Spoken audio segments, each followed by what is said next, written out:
Tank থেকে ছোড়া গোলা ও গুলির শব্দে প্রকম্পিত চারপাশ। বহির শত্রুর বিরুদ্ধে চলছে তীব্র লড়াই। সাজোয়া যান নিয়ে এগিয়ে যাচ্ছে বাংলাদেশ সেনাবাহিনী। একের পর এক আক্রমণে ধ্বংস হয় শত্রু বাহিনীর ঘাঁটি। সেনাবাহিনীর কার্যক্রম আন্তর্জাতিকভাবে প্রশংসিত, তবে এ নিয়ে সন্তুষ্ট না থেকে মানোন্নয়নের পাশাপাশি লক্ষ্যকে বহুদূর নিয়ে যেতে সেনা সদস্যদের পরামর্শ দিলেন সেনাপ্রধান জেনারেল। লোকজন আছে সেনাবাহিনী এবং আপনাদের বিভিন্ন ধরনের নিরাপত্তা দিয়ে যাচ্ছে।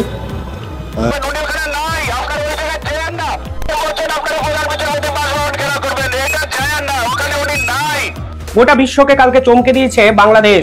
তারা এবার যে সিদ্ধান্ত নিয়েছে তা নিঃসন্দেহে দক্ষিণ পূর্বের রাজনীতিতে অত্যন্ত গুরুত্বপূর্ণ এবং তাৎপর্যপূর্ণ।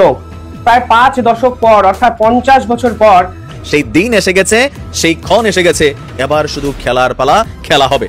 3 লক্ষ সৈন্যের একটা বিশাল রিজার্ভ তিনি করছেন। সেই ট্রেনিং করা সৈন্যগুলোর মধ্যে থেকে 82,000 রিজার্ভ সেনা অলরেডি ভারতের পথে গাড়িতে আছে। এই মুহূর্তে পরিস্থিতি কোন দিকে যাচ্ছে টেনশনে, যে খেলা এবার ভিন্ন উপায়ে খেলবে। এবার ভারতকে বড় ধাক্কা দিতে চলেছে ইউনূস প্রশাসন, আর এই বিষয়টি নিয়ে নাকি ইতিমধ্যেই প্রশাসনিক স্তরে নির্দেশও দিয়ে দিয়েছেন ইউনূস।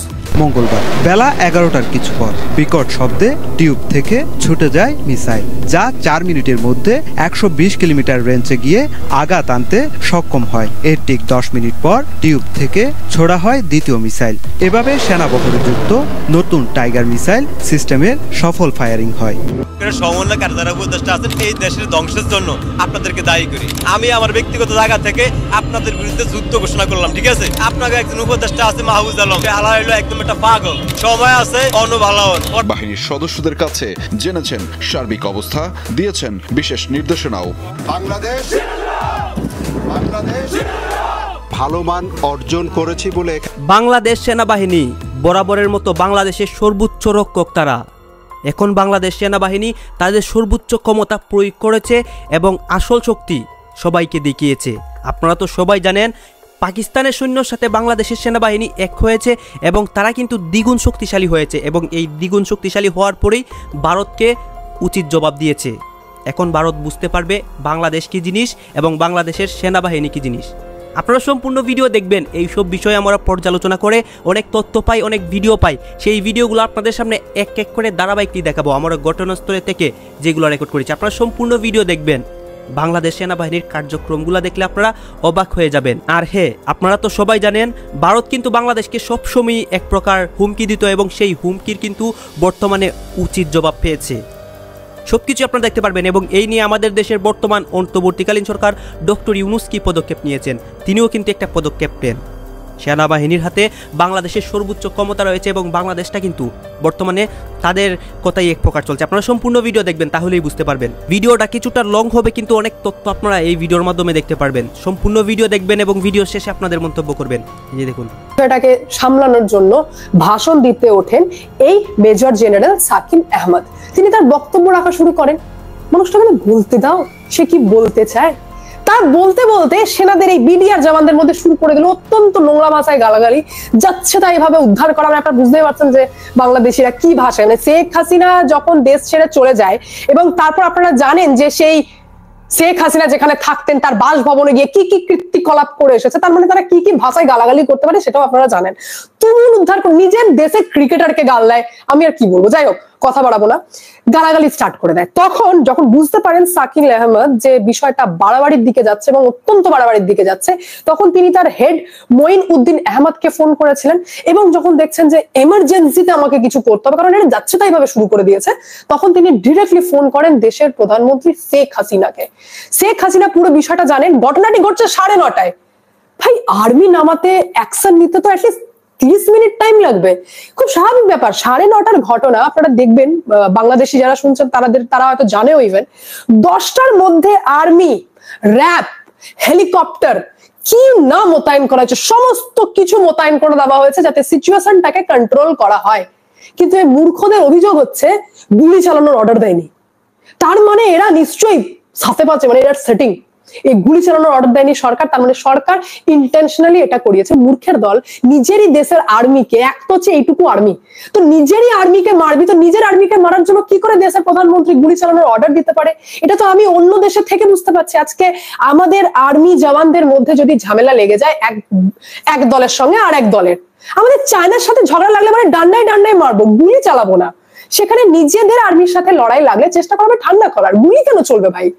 সেখানে খুব স্বাভাবিক শেখ হাসিনা অর্ডার দেননি, বলেছে আরে ম্যাটারটাকে ঠান্ডা করো, কিন্তু দোষ অর্ডার দেননি, মানে নিজের দেশের আর্মিকে আমরা নিজেরা মারবো। সেই কারণে তিনি কি করলেন, এই সিচুয়েশনটা মানে এই সিচুয়েশনের মধ্যে বিডিআর জওয়ান নিজেদেরই আর্মির প্রধানদেরকে দুমদুম, যে আর্মি দেশ স্বাধীন করতে যত না উচ্চ পদের আর্মি মারা গেছিল, এদের আন্দোলনে তার বেশি উচ্চ পদের আর্মি মারা গেল।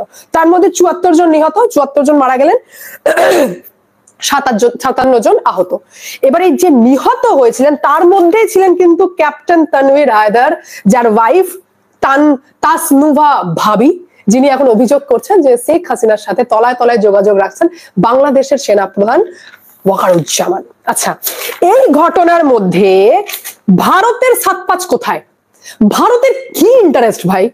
ভারতের খেদে কাজ নেই যে তুমি তোমার দেশের আর্মিকে মারবে, সেই জন্য আমরা এখান থেকে লোক পাঠাবো বা লোক ঠিক করবো বা প্ল্যানিং করবো। আমাদের দেশে কূটনীতি রাজনীতি করার টাইম কম পড়েছিল নাকি যে ওই দেশে রাজনীতি করতে যাবো এই ম্যাটার নিয়ে?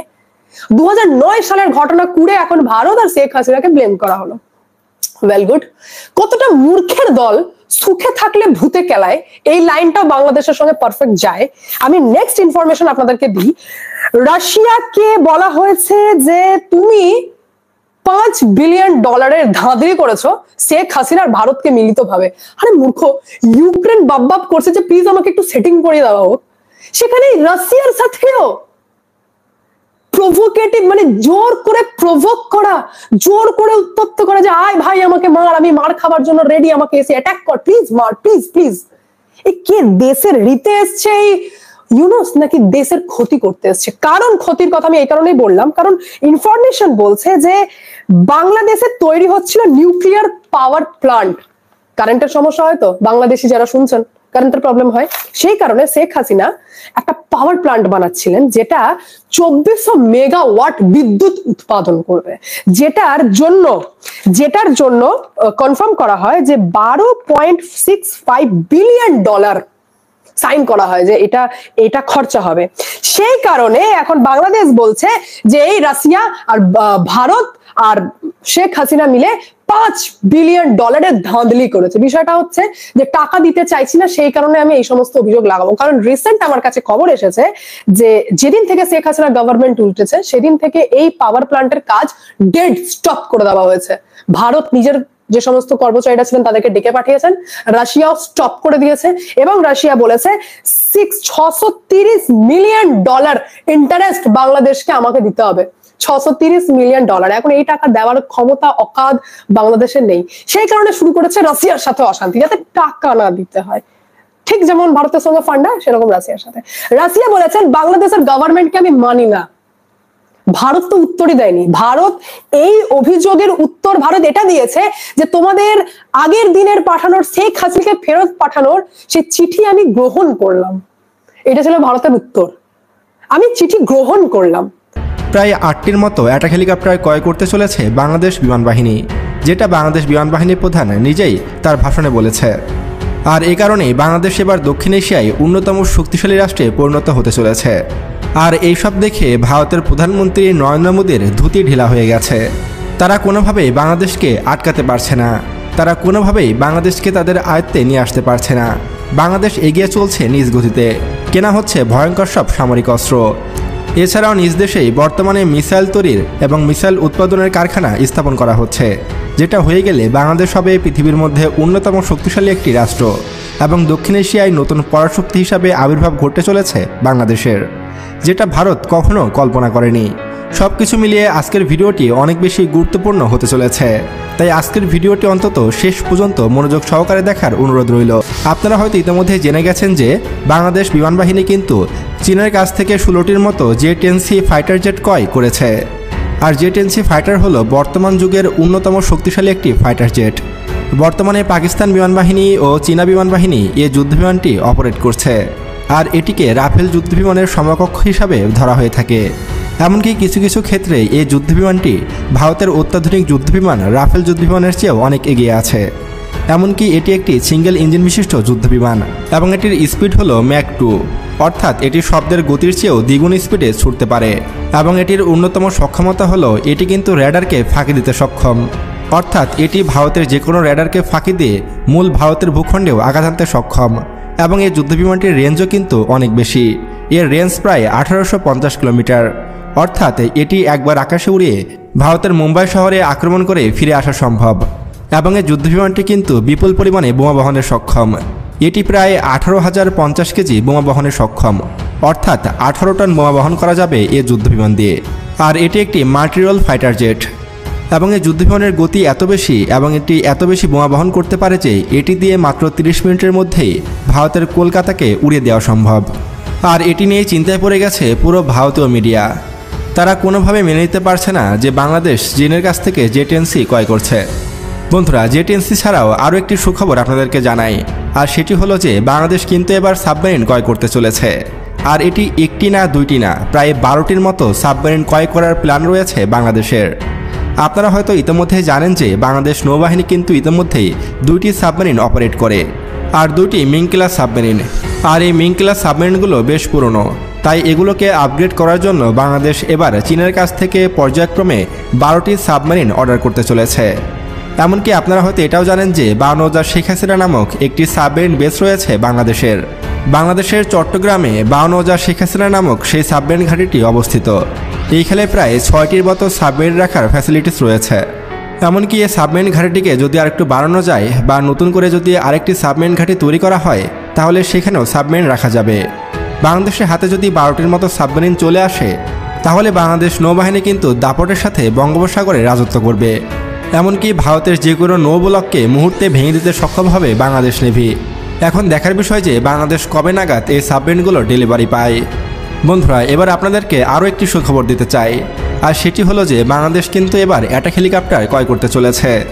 আপনারা হয়তো বাংলাদেশ বিমান বাহিনীর সে ভাষণে শুনেছেন যে বাংলাদেশ ইমার্জেন্সিভাবে যুদ্ধ বিমানের পাশাপাশি অ্যাটাক হেলিকপ্টারও ক্রয় করতে চলেছে। আর বাংলাদেশের আপকামিং অ্যাটাক হেলিকপ্টারগুলো হতে পারে আমেরিকার তৈরি অ্যাপাচি অ্যাটাক হেলিকপ্টার।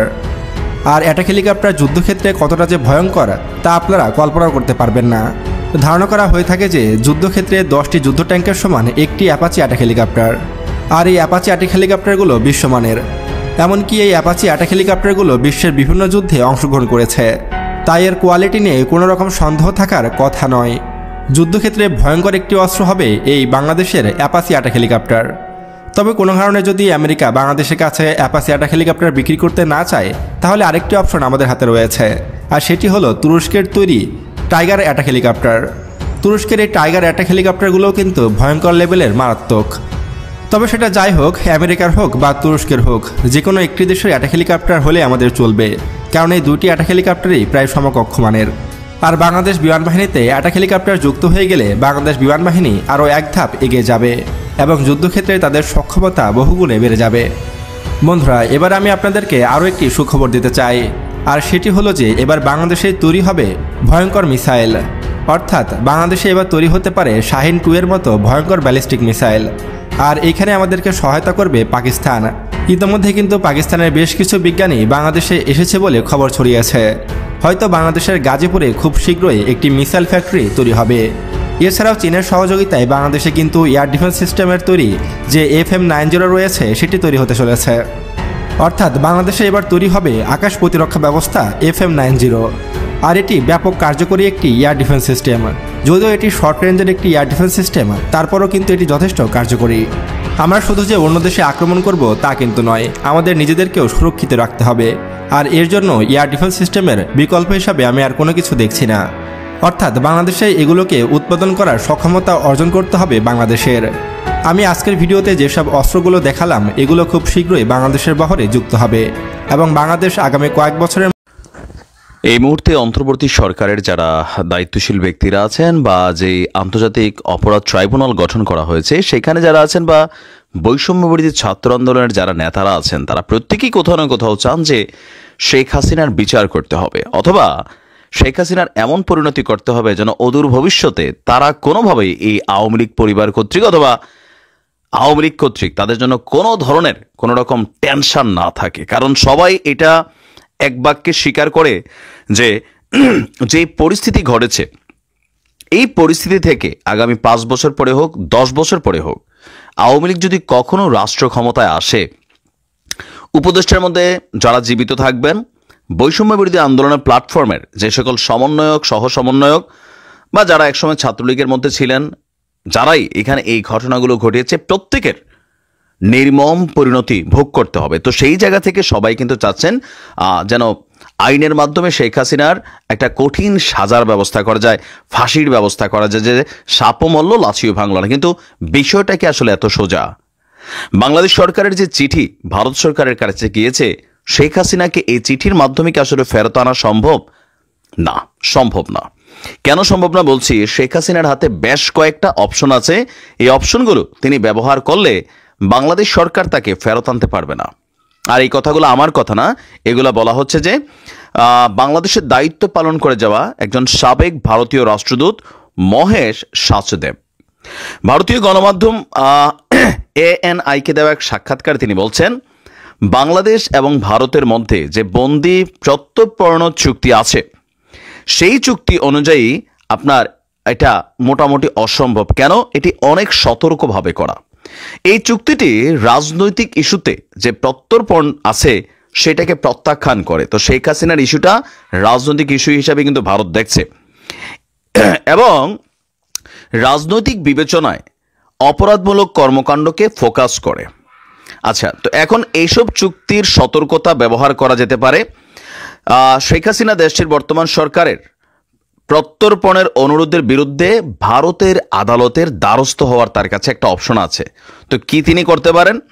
আদালতে তিনি লিখিতভাবে আবেদন জানাতে পারেন যে ভারতের সরকার যদি তাকে বাংলাদেশে ফেরত পাঠায় তার সঙ্গে অন্যায় আচরণ করা হবে, যেটা আমি গতকালকের ভিডিওতে বলেছিলাম। আবার ভারত বাংলাদেশের সরকারকে জানাতে পারে যে শেখ হাসিনাকে ফেরত পাঠানো হলে তার সঙ্গে ন্যায় বিচার হবে কিনা সেই সম্পর্কে তারা নিশ্চিত নয়। তিনি বলছেন যে আপনাদের নিশ্চয়ই অনেকেরই মনে আছে যে ভারতের অনেক তালিকাভুক্ত সন্ত্রাসী ইউরোপের বিভিন্ন দেশে আছে এবং নয়াদিল্লির বারবার অনুরোধ সত্ত্বেও তাদেরকে ওই রাষ্ট্রগুলো ফেরত পাঠাচ্ছে না। এর কারণ হিসেবে ইউরোপ বলছে ভারতের বিচার ব্যবস্থা এবং কারাগারগুলোর মান নিয়ে তাদের সংশয় রয়েছে। তো এখন এই পদক্ষেপগুলো অনুসরণ করা যেতে পারে। মোটা দাগে আমরা যদি বলতে চাই যে এরকম যখন রাজনৈতিক কোনো বন্দী বা রাজনৈতিক কোনো ব্যক্তি অন্যান্য দেশে গিয়ে আশ্রয় নেয়, যেমন তারেক রহমান, ওনাকে কেন ফেরত আনা গেল না? বঙ্গবন্ধু শেখ মুজিবুর রহমানের অনেক খুনি, তাদেরকে কেন ফেরত আনা গেল না? ওই রাষ্ট্রগুলো মনে করে যে তোমার দেশের বিচার ব্যবস্থা প্রশ্নবিদ্ধ। আর বাংলাদেশের বিচার ব্যবস্থা নিয়ে আওয়ামী লীগ সরকারের সময় সারা পৃথিবী জানছে আমাদের দেশের বিচার ব্যবস্থা কি। আবার এখন যে সরকার বিচার ব্যবস্থাতে পরিবর্তন আছে সেটা নিয়েও সারা পৃথিবীতে একটা ইস্যু আছে যে এটা কতটুকু আন্তর্জাতিক মানসম্পন্ন বা এখানে ন্যায় বিচারের ইস্যুটা কতটুকু প্রশ্নবিদ্ধ হতে পারে, এরকম নানান বক্তব্য এখানে আসার সুযোগ আছে। তো ওই সুযোগটা কি ভারতের আদালত বা ভারত সরকার বাংলাদেশকে জানাতে পারে। মোট কথা আপনি শুভেন্দু অধিকারী সহ বাকিদের বক্তব্যের যদি ফোকাস দাগটা বোঝেন, সরকারের দায়িত্ব চিঠি দেওয়া, সরকার দিছে, কিন্তু ভারত শেখ হাসিনাকে ফেরত দেবে না এবং শেখ হাসিনা নিজেও তার হাতে অনেকগুলো অপশন আছে যে অপশনগুলোকে ব্যবহার করে ভারত সরকারের মাধ্যমে তাকে যেন ফেরত পাঠানো না হয় সেটা করতে পারে। আর এর উপরে ভারতের সরকারেরই মনোভাবটা হচ্ছে শেখ পরিবারকে ফেরত দেবে না বা শেল্টার দেবে, এটা মোটা দাগে আমরা বুঝতে পারছি। দর্শক, আমরা যদি দেখি ভারত এবং বাংলাদেশের মধ্যে বন্দি প্রত্যর্পণ সংক্রান্ত প্রথম খসড়া চুক্তিটি স্বাক্ষরিত হয়েছিল 2013 সালে। পরে 2016 সালে চুক্তিটি সংশোধিত সংস্করণের স্বাক্ষর করে নয়াদিল্লি এবং ঢাকা। মূলত দুই দেশের সন্ত্রাসবাদ এবং বিচ্ছিন্নতাবাদে সংশ্লিষ্টদের বিনিময়ের উদ্দেশ্যেই চুক্তিটি স্বাক্ষর করেছিল দুই দেশ। তো এখন আপনার আচ্ছা, তো আপনার এটা বলছেন যে তিনি সাবেক সচিব বলছেন, রাষ্ট্রদূত বলছেন, কূটনৈতিক নোট হলো দুই দেশের সরকারের মধ্যে সর্বনিম্ন পর্যায়ের যোগাযোগ মাধ্যম। জাস্ট এটা একটা নথিগত রেকর্ড। এটা অনেকটা এমন, মনে করেন আপনি অন্য কোনো দেশে কোনো সঙ্গীত কনসার্ট বা টুর্নামেন্ট উপভোগ করতে গেছেন, সেখানে হয়তো আপনার কাছে কোনো কিছু ভালো লাগলো না এবং সেই ভালো না লাগার ব্যাপারটি আপনি সেই দেশের পররাষ্ট্র মন্ত্রণালয়কে লিখিতভাবে জানালেন। দুই দেশের সরকারের যোগাযোগের জন্য এর চেয়ে উচ্চতর অনেক পন্থা বা মাধ্যম রয়েছে। কথাটা কি বুঝতে পারছেন? তিনি যেটা বুঝাইছেন, আমি আপনি যে কোনো দেশে যাইতে পারি, কথার কথা বাংলাদেশে একটা রেস্তোরাঁয় খাইতে গেছি, তো খাইতে যেয়ে মনে হয়েছে যে খাবারের মান ভালো না, বেয়ারা যারা আছে তাদের আচরণ ভালো না, এটা আমরা রেস্তোরাঁ কর্তৃপক্ষকে চিঠির মাধ্যমে জানাই আসলাম। তো তিনি যেটা বুঝাতে চাইছেন যে এই চিঠির আওতায় বা এই চুক্তির আওতায় বা যে চিঠিটা গেছে এটা আসলে এমন কোনো চিঠি না যেটা নিয়ে আপনার শেখ হাসিনাকে ভারত সরকার ফেরত দেওয়ার মতন উঁচু স্তরের কোনো যোগাযোগ বা কন্ট্যাক্ট না। তো আপনার তো তিনি বলছেন যে আচ্ছা আমরা যদি দেখি যে ভারত সরকার মনে করে যে বাংলাদেশ সরকারে বর্তমানে এমন কিছু মানুষ রয়েছেন যারা তাদের হৃদয়ের কথা শুনতে ইচ্ছুক নন। তারা খুব ভালো করে জানেন যে হাসিনা এই মুহূর্তে বাংলাদেশে গেলে সেখানে চরম অরাজকতা শুরু হবে। তবে কতদিন শেখ হাসিনা ভারতে অবস্থান নেবেন সেই বিষয়ে এখনো নয়াদিল্লির কোনো বক্তব্য জানা যায়নি। ভারতে রাজনৈতিক আশ্রয়ের জন্য আবেদন করার সিদ্ধান্ত নিয়েছেন শেখ হাসিনা, তবে এখন পর্যন্ত এই গুঞ্জনের পক্ষে নিশ্চিত কোনো প্রমাণও পাওয়া যায়নি। তো সাবেক রাষ্ট্রদূতের ফাইনাল যে বক্তব্যটা সেটা হচ্ছে যে শেখ হাসিনা ভারতের কাছে রাজনৈতিক আশ্রয় চাইবেন। যদি তিনি আশ্রয় চেয়ে আবেদন করেন সেক্ষেত্রে রাজনৈতিক বিবেচনায় এই ব্যাপারে সিদ্ধান্ত নেবে নয়াদিল্লি। আর এক্ষেত্রে নির্দিষ্ট কোনো নিয়ম নাই, অর্থাৎ কোনো নির্দিষ্ট সময়সীমার মধ্যে আবেদন করতে হবে এমন কোনো বাধ্যবাধকতা নাই। তিনি বলছেন অন্তত আমি এতদূর জানি। আর এ কথা তো আমরা সবাই জানি যে তিনি যখন ঢাকা ছেড়ে এসেছিলেন তখন তাকে অস্থায়ী ভিত্তিতে আশ্রয় দিয়েছিল ভারত, কারণ তখন ধারণা করা হয়েছিল শীঘ্রই তিনি ভারত থেকে অন্য কোনো দেশে চলে যাবেন। অলরেডি তিনি যুক্তরাষ্ট্র এবং যুক্তরাজ্যে আশ্রয় চেয়ে আবেদনও করেছিলেন, কিন্তু দুই দেশই তার আবেদন প্রত্যাখ্যান করেছে। এখানে তিনি সেই কারণে রয়ে গেছেন।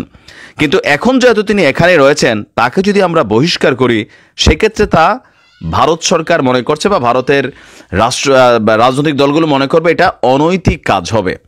আর রাজনৈতিক অস্থিরতার মধ্যে সরকার প্রধানদের নিজ দেশ ত্যাগ করতে বাধ্য হওয়ার ঘটনা এটা নতুন কিছু না। বাশার আল আসাদের কথা বলা হয়েছে এবং রাশিয়া তাকে আশ্রয় দিয়েছে, সেটাও এখানে আপনার প্রশ্ন উঠেছে। ইভেন মস্কোকে এই পর্যন্ত কেউ কোনো রকম প্রশ্ন করেনি। তো যতটুকু বোঝা যাচ্ছে যে আন্তর্জাতিক অপরাধ আদালতের যে আবেদন এখানেও তিনি উদাহরণ দিচ্ছেন যে পুতিনের বিরুদ্ধে এবং ইসরায়েলের প্রধানমন্ত্রী নেতানিয়াহুর বিরুদ্ধেও কিন্তু আইসিসি গ্রেপ্তারি পরোয়ানা জারি করছে। এবার পাকিস্তানের সেনাবাহিনীর যে আর্মি চিফ, সেই আর্মি চিফ এবং আর্মি কর্তারা বাংলাদেশের সেনাবাহিনীকে ট্রেন করবেন দিনের পর দিন। এবং এ বিষয়ে পাকিস্তানের joint chief of staff Sahir Mahmud নিজা ইনি কিন্তু একটি সরকারি বিজ্ঞপ্তিতে জানিয়েছেন এ ধরনের সম্ভাবনা প্রাথমিকভাবে মোহাম্মদ ইউনেস এবং পাকিস্তানের যে প্রধানমন্ত্রী তার মিটিংয়ে ঠিক হয়েছে। আর এখানেই কিন্তু প্রশ্ন উঠতে শুরু করেছে, সত্যি কি এবার যুদ্ধ চাইছে পাকিস্তান, নাকি বাংলাদেশকে কাজে লাগিয়ে বাংলাদেশকে দিনের শেষে ভারতের বিরুদ্ধে উস্কে দিয়ে বলির পাঠা করতে চলেছে এই মৌলবাদী দেশটি। বিশ্বের একাধিক আন্তর্জাতিক মহল এ বিষয়ে কিন্তু সরব এবং উদ্বিগ্ন।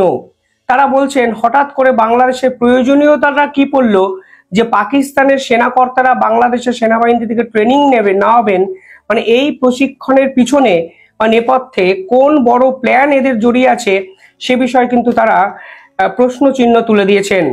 কিন্তু যদি আপনার ঘটনা প্রবাহ পর সাজান তাহলে দেখতে পাবেন এই পাকিস্তান এবং বাংলাদেশের কিন্তু টার্গেট পয়েন্ট বিশ্বের অন্য একটি প্রভাবশালী দেশ যা আমাদের ভারতবর্ষ।